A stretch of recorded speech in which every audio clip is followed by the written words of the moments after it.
¿Qué tal, amigos? Bienvenidos a nuestro segmento de la entrevista. Hoy con el doctor Héctor Alexander, ministro de Economía y Finanzas, con quien hablaremos acerca de cómo está la salud de la economía panameña. Ministro, bienvenido a AN Panamá.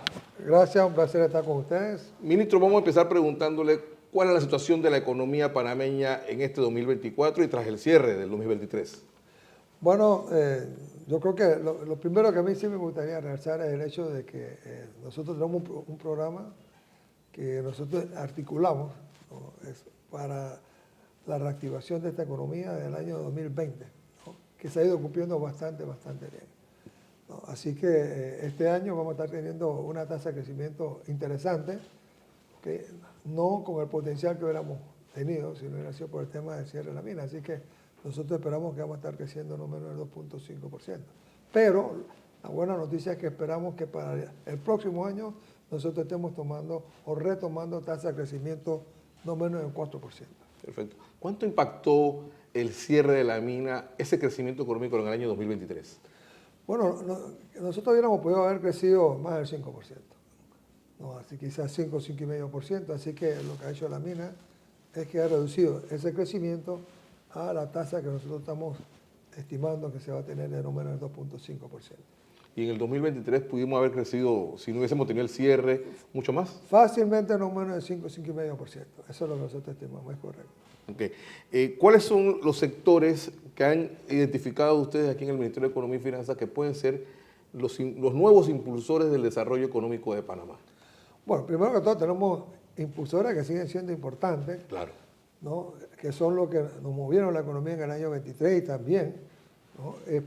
Lo va a hacer así en el año 24, tiene que ver con construcción, el tema del comercio, todo el tema del sistema logístico, pero nuevos motores que pensamos que van a crecer con mucha más fuerza en el área de turismo. Y también vemos como un motor importante también lo que va a ser el ensamblaje y el testeo de semiconductores en el futuro, cómo se podrá estar dando en Panamá, para el cual ya incluso existen comunicaciones y adelantos y cartas o notas de entendimiento con lugares importantes como por ejemplo la Universidad de Arizona, ¿no? Que tiene una gran experiencia con el tema de semiconductores, por ejemplo, para la formación de equipo humano.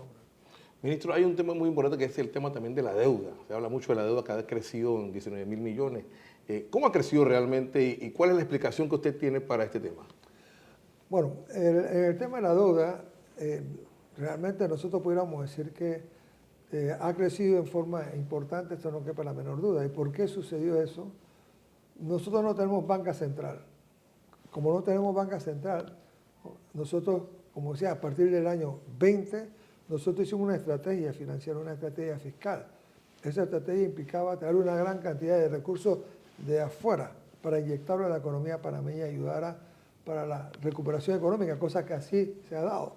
En ese sentido, por ejemplo, casi el 60% del incremento de la deuda que nosotros tuvimos del año 20 al 23 se debió a esos fondos adicionales que nosotros traímos para darle la mayor cantidad de actividad económica y social, ¿no?, a este país. Así que el crecimiento de la deuda más importante que hemos tenido nosotros se debió entonces a esa parte de la política anticíclica.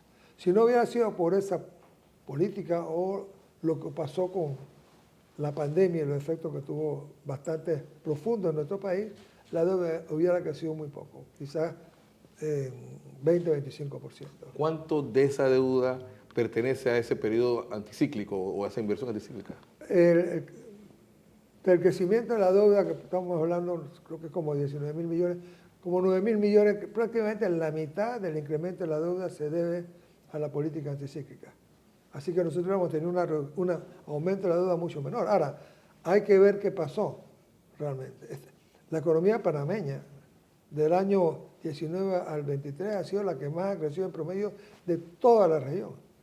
Nosotros en el año 21 crecimos 15.8, 22 10.8 y 23, aún con los problemas que tuvimos, 7.3. Así que la economía se ha recuperado bastante bien. El reto nuestro no está siendo tanto el crecimiento, sino la sostenibilidad del crecimiento a través del tiempo. Ese es nuestro gran reto.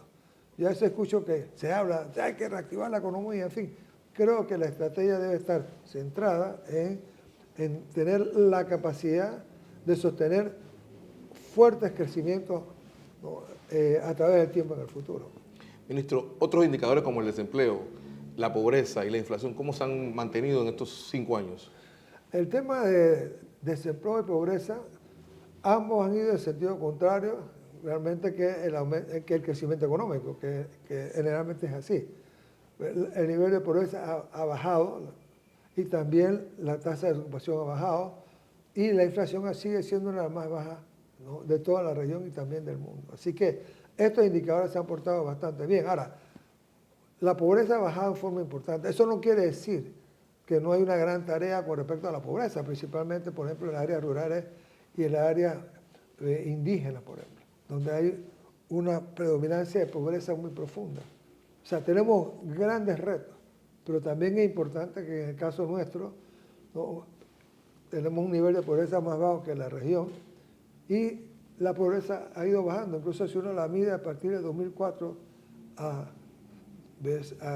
2023, es impresionante la forma que ha bajado.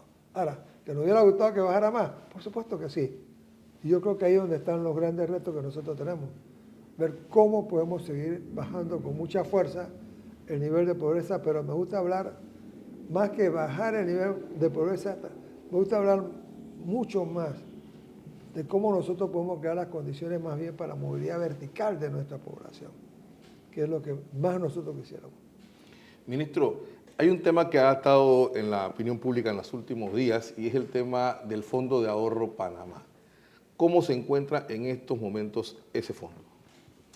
Bueno, el Fondo de Ahorro de Panamá al final del año 2023 tiene un patrimonio de 1.400 millones de dólares. Yo creo que es importante que se sepa, ¿no?, que ese patrimonio nosotros no lo hemos tocado, ¿no?, durante todos estos periodos aún difíciles, aún cuando había una ley que permitía que nosotros pudiéramos tocar todo ese patrimonio, nosotros no lo tocamos en los momentos muy difíciles, ¿no?, de este país. Yo lo que sí pudiera adicionar en este caso es que el Fondo de Ahorro, su ley, tenía una fórmula, creo que una fórmula nada apropiada, ¿no?, yo diría que quizás equivocada, ¿no?, que resultó que en los momentos más difíciles de nuestro país, todo el periodo de la pandemia, por ejemplo, en vez de nosotros recibir recursos de ese fondo, nosotros íbamos a tener que estar llevando recursos a ese fondo y que no iba a estar haciendo la vida mucho más difícil a nosotros. Ahora, eso ha sido el génesis de un proyecto de ley que está hoy en la Asamblea, en el cual el Estado pide pues condonar 1.300 millones de que se la deuda al fondo. Explíquenos qué realmente es lo que se busca con ese proyecto de ley. Bien, yo diría que primero que todo es cuál es la esencia y cuál es el objetivo, ¿no?, de un fondo de ahorro que en otros lugares también se llama fondo soberano. El objetivo de ese fondo es que en momentos difíciles que usted pueda hacer uso de él, es como en nuestros hogares, ¿okay? Nosotros ahorramos, ¿no?, y esos ahorros que nosotros tenemos, ¿para qué nos sirven? Bueno, uno, para casos de enfermedades, ¿no?, que nosotros tengamos un ahorro que podamos hacerle frente, por ejemplo, ¿no?, a una enfermedad muy complicada, a veces hasta enfermedades, ¿no?, demasiado costosas para tratar, o para educar a nuestros hijos. La idea es que el ahorro debe tener un propósito por sí. El ahorro, para que se refiere a los fondos soberanos, el objetivo de eso es, en los momentos difíciles de un país, que nos hagan la vida más fácil, que nos hagan que sea más práctico, más fácil para nosotros, que podamos hacerle frente a las situaciones complejas que nosotros estamos enfrentando. En el fondo, ese es el objetivo de los fondos soberanos o fondos de ahorro. ¿Se ha visto en qué?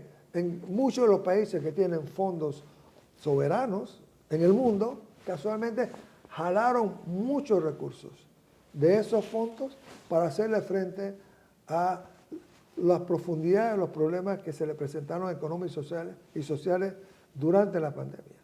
En el caso nuestro, ¿qué estaba pasando?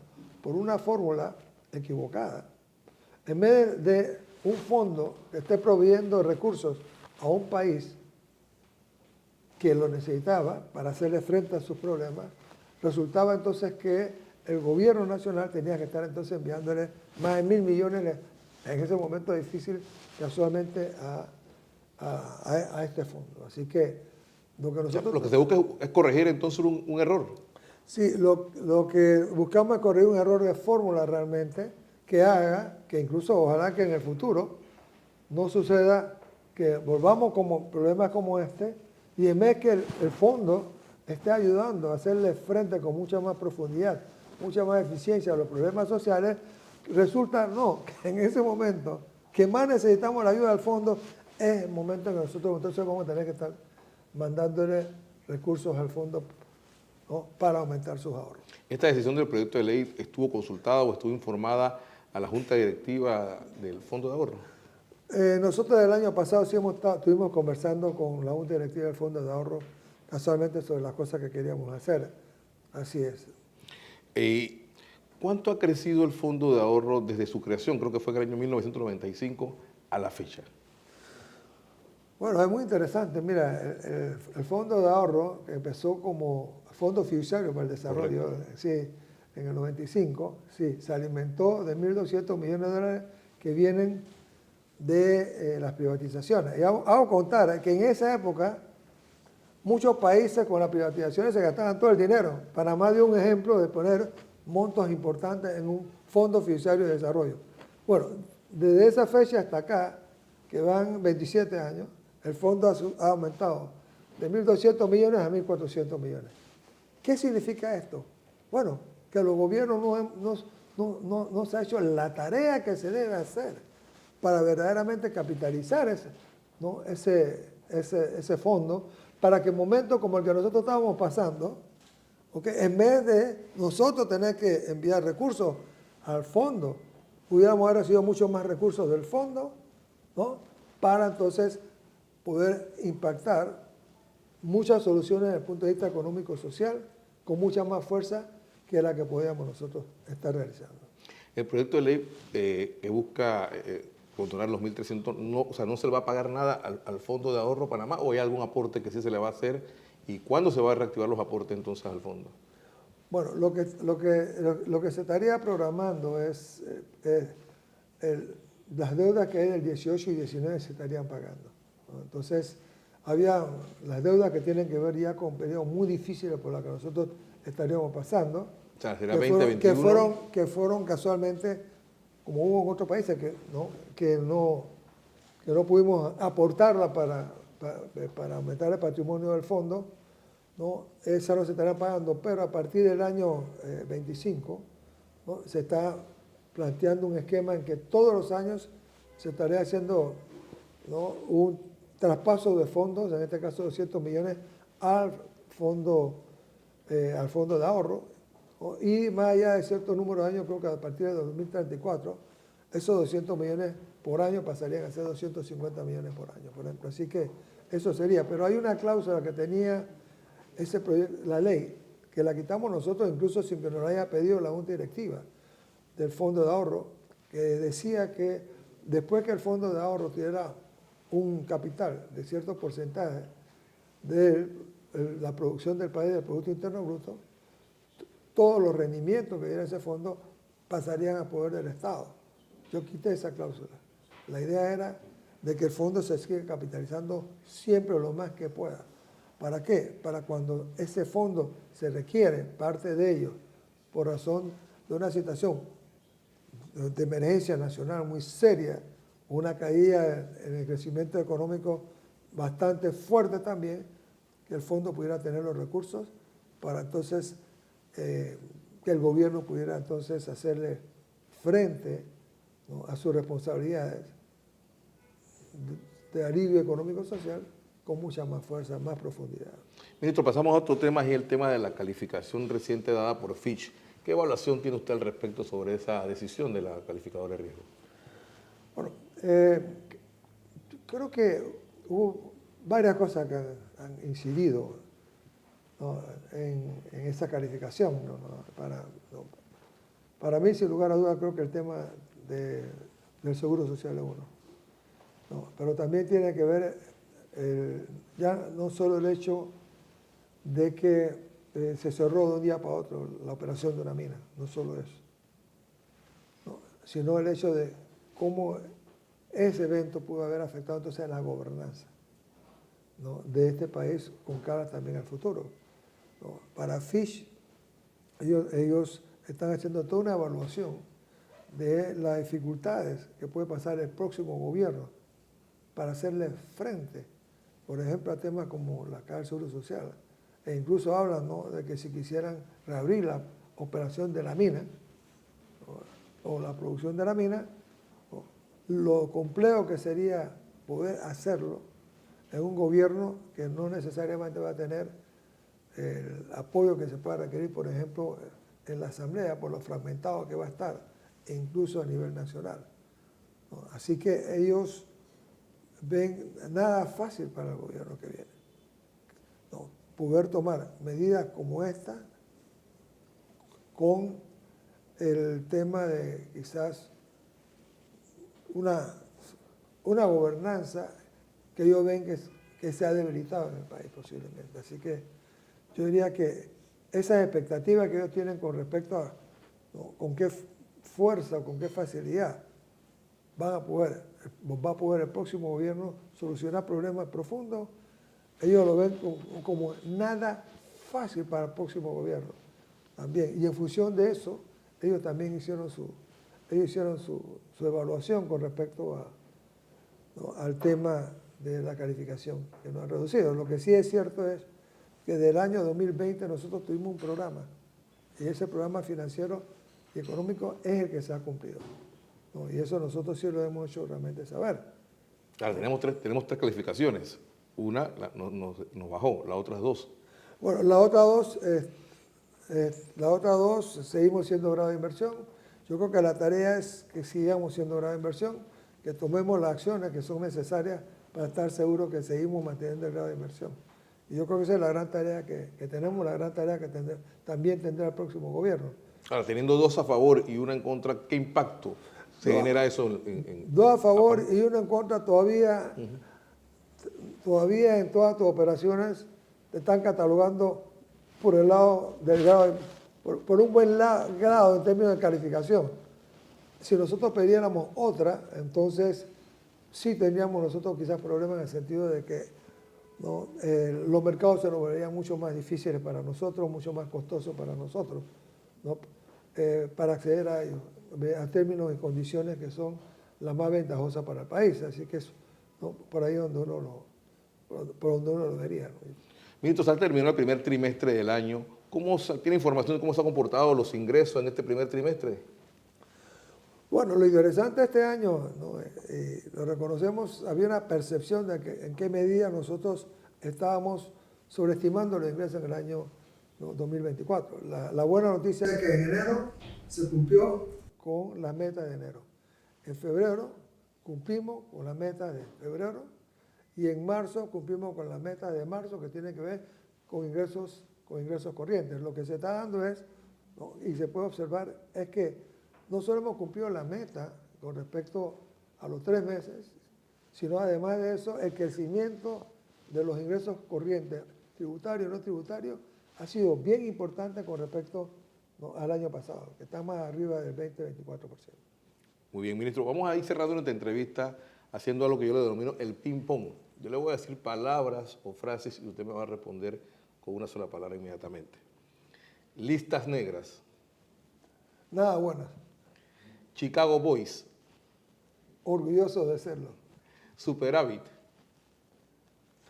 Es importante como estrategia financiera. Patacón o tortilla. Tortilla. ¿Qué le faltó hacer? Más comunicativo. Muchas gracias, ministro, por esta entrevista. Ha sido el ministro Héctor Alexander, ministro de Economía de Panamá, en nuestro segmento de la entrevista.